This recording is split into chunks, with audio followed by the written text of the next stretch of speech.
Welcome to channel. In this video I'm going to show you how to change Snapchat app icon. Let's start. At first you have to open your Snapchat app. After this, tap on your profile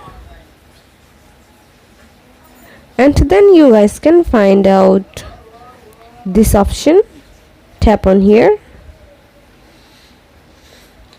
After scrolling down you will get custom app icon option.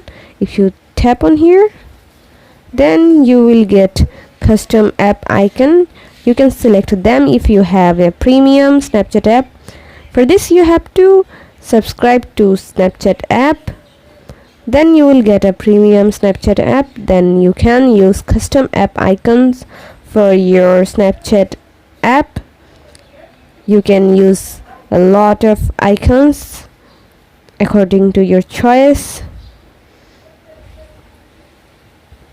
So this is how you can change Snapchat app icon. See how easy it is? We put lots of effort every day through videos to make your life better. If it helps, please subscribe and like. Until next time, bye bye.